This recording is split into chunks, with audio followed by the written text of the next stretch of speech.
اردو کا جنازہ ہے ذرا دھوم سے نکلے، نصاب کو کورس کہا جانے لگا اور اس کورس کی ساری کتابیں بستہ کے بجائے بیگ میں رکھ دی گئیں۔ ریاضی کو میتھس کہا جانے لگا، اسلامیات کو اسلامک اسٹڈی، انگریزی کی کتاب انگلش بک بن گئی۔ اسی طرح طبیعیات فزکس میں، معاشیات اکنامکس میں، سماجی علوم سوشل سائنس میں تبدیل ہو گئے۔ پہلے طلبہ پڑھائی کرتے تھے، اب اسٹوڈنٹ اسٹڈی کرتے ہیں۔ پہاڑے یاد کرنے والوں کی اولادیں ٹیبل یاد کرنے لگیں۔ اساتذہ کے لیے میز اور کرسیاں لگانے والے ٹیچرز کے لیے ٹیبل اور چیئرز لگا رہے ہیں۔ داخلوں کی بجائے ایڈمیشنز ہونے لگے۔ اول، دوم اور سوم آنے والے طلبہ فرسٹ، سیکنڈ اور تھرڈ آنے والے اسٹوڈنٹ بن گئے۔ پہلے اچھی کارکردگی پر انعامات ملا کرتے تھے، پھر پرائز ملنے لگے۔ بچے تالیاں پیٹنے کی جگہ چیئرز کرنے لگے۔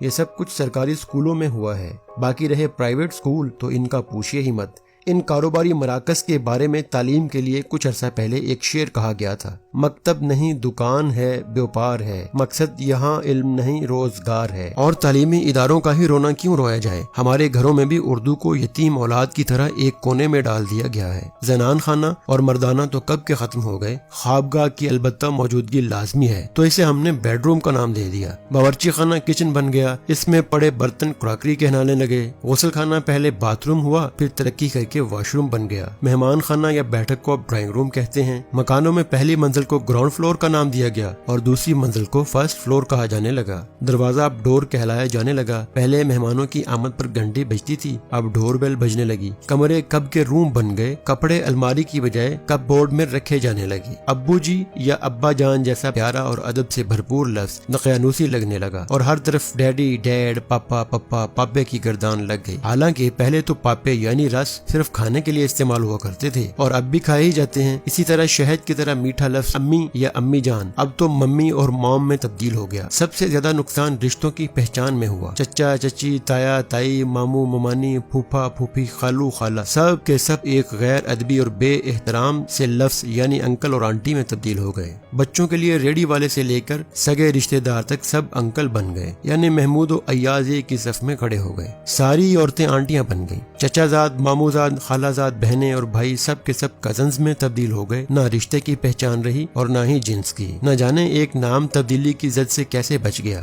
گھروں میں کام کرنے والی خواتین پہلے ماسی کہلاتی تھیں اور اب بھی ماسی ہی ہیں۔ گھر اور اسکول میں اتنی زیادہ تبدیلیوں کے بعد بازار انگریزی کی زد سے کیسے محفوظ رہتے؟ دکانیں شاپس میں تبدیل ہوئیں اور ان پر گاہکوں کی بجائے کسٹمرز آنے لگے۔ آخر کیوں نہ ہوتا؟ دکاندار بھی تو سیلز مین بن گئے، جس کی وجہ سے لوگوں نے خریداری چھوڑ دی اور شاپنگ کرنے لگے۔ سڑکیں روڈز بن گئیں، کپڑے کا بازار کلاتھ مارکیٹ بن گئی، یعنی کس ڈھب سے مذکر کو مؤنث بنا دیا۔ کریانے کی دکان نے جنرل اسٹور کا روپ دھار لیا۔ نائی نے باربر بن کر حمام بند کر دیا اور ہیئر کٹنگ سیلون کھول لیا۔ ایسے ماحول میں دفاتر بلا کہاں بچتے؟ پہلے ہمارا دفتر ہوتا تھا جہاں مہینے کے مہینے تنخواہ ملا کرتی تھی، اور اب آفس بن گیا جہاں منتھلی سیلری ملنے لگی، اور جو کبھی صاحب تھے وہ باس بن گئے، بابو بن گئے، کلرک اور چپڑاسی بن گئے۔ پہلے دفتر کے نظام الاوقات لکھے ہوتے تھے، اب آفس ٹائمنگ کا بورڈ لگ گیا۔ سود جیسے کبھی فیل کو انٹرسٹ کہا جانے لگا، طوائفیں تو کب کے آرٹسٹ بن گئے، اور محبت کو لو کا نام دے کر محبت کی ساری چاشنی اور تقدس ہی چھین لیا گیا۔ صحافی رپورٹر بن گئے اور خبروں کی جگہ ہم نیوز سنتے ہیں۔ کس کس کا اور کہاں کہاں رونا رویا جائے۔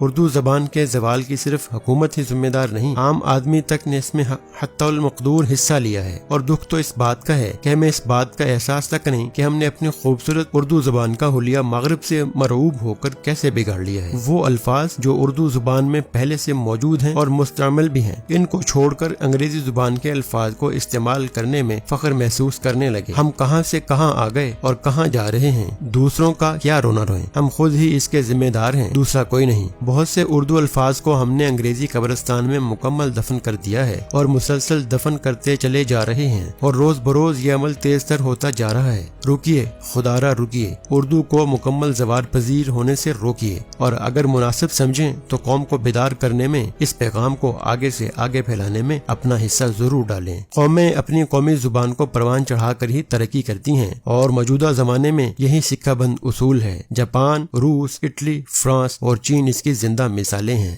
دوستو، امید کرتے ہیں کہ یہ ویڈیو آپ کو پسند آئی ہوگی۔ ملتے ہیں اگلی ویڈیو میں۔ السلام علیکم۔